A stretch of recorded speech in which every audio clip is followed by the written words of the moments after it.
Have you ever felt a sudden rush of fury that seemed to hijack your entire being? Have you ever lashed out in a moment of rage, only to regret it the next day, wondering how such emotion could overpower your wisdom? Why is it that even after years of spiritual practice, anger still takes over like a storm, sweeping away our peace? Welcome back to the channel. It's a gift to have you here again. Today we'll journey into the heart of one of humanity's most potent and misunderstood emotions, anger. But we won't stop at analysis or shallow techniques. Instead, we'll let one of the world's most beloved spiritual teachers, Thich Nhat Hanh, guide us into the true method of transforming, not suppressing our anger. Because here's a truth that may shake you. Your anger is not the enemy, but your reaction to it might be. This is not a video about becoming emotionless. It's not about pretending to be peaceful while turmoil brews inside. It's about learning, in the deepest sense, how to walk through fire without being burned. How to be present with your own rage, not to fight it, but to understand it, cradle it, and let it dissolve. Let us begin with a story from Thich Nhat Hanh's life. During the Vietnam War, he once received a letter from a young American soldier. The soldier confessed that he had burned down an entire village out of fear and rage. He wrote that he could no longer live with himself. He wanted to end his life. Thich Nhat Hanh didn't judge him. He didn't preach. He simply wrote back, "Dear friend, what you did was the fruit of many seeds of fear, misunderstanding, and suffering. But those seeds are not who you truly are. There are also seeds of compassion in you. Water those. You are not alone." That letter saved the man's life, and it encapsulates the essence of Thich Nhat Hanh's teaching. Anger is not evil. It is a seed. What you do with it determines whether it poisons or liberates you. Now let us go deeper. Why is anger so persistent even for sincere spiritual practitioners? Because anger is not just a reaction to others. It's a mirror of our own inner wounds. Thich Nhat Hanh often said, when another person makes you suffer, it is because he suffers deeply within himself, and his suffering is spilling over. He does not need punishment. He needs help.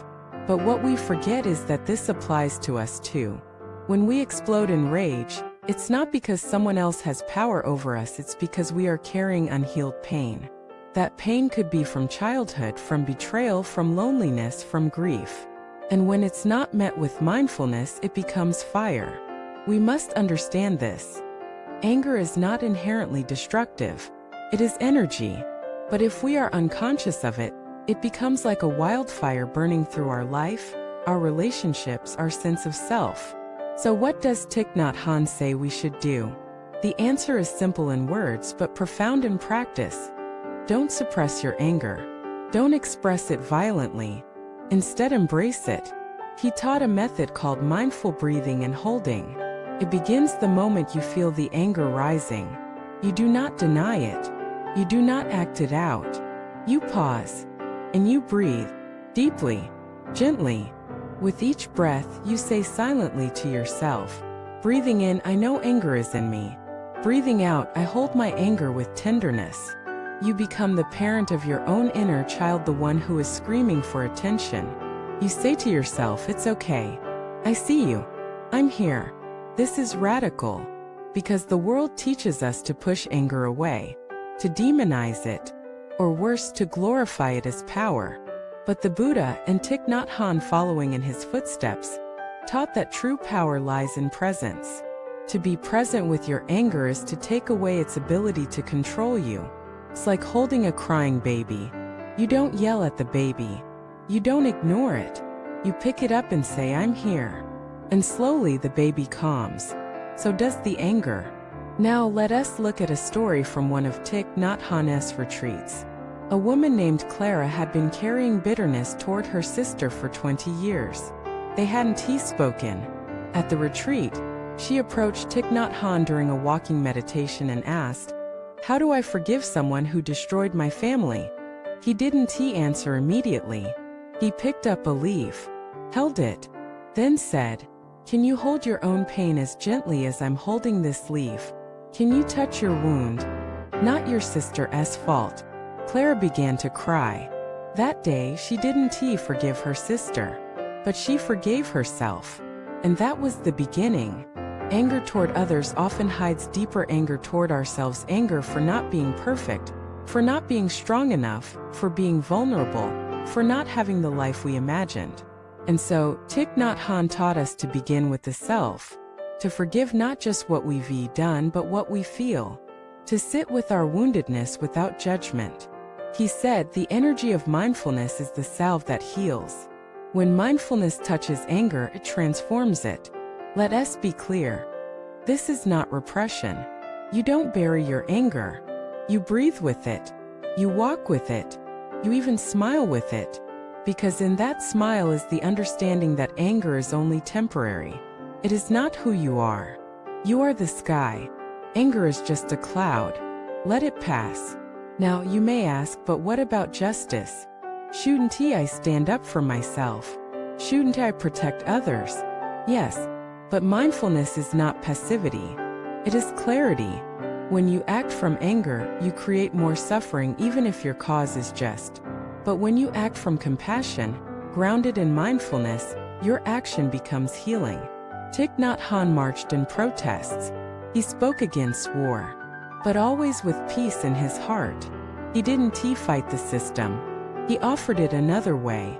And that's the invitation for us to not to fight our anger, but to offer it love. So what can we do in daily life? First, recognize your triggers. Is it criticism? Disrespect? Lack of control? Know your patterns. Then practice the pause. Before you speak, breathe. Before you lash out, step back. Ask, what does this anger need?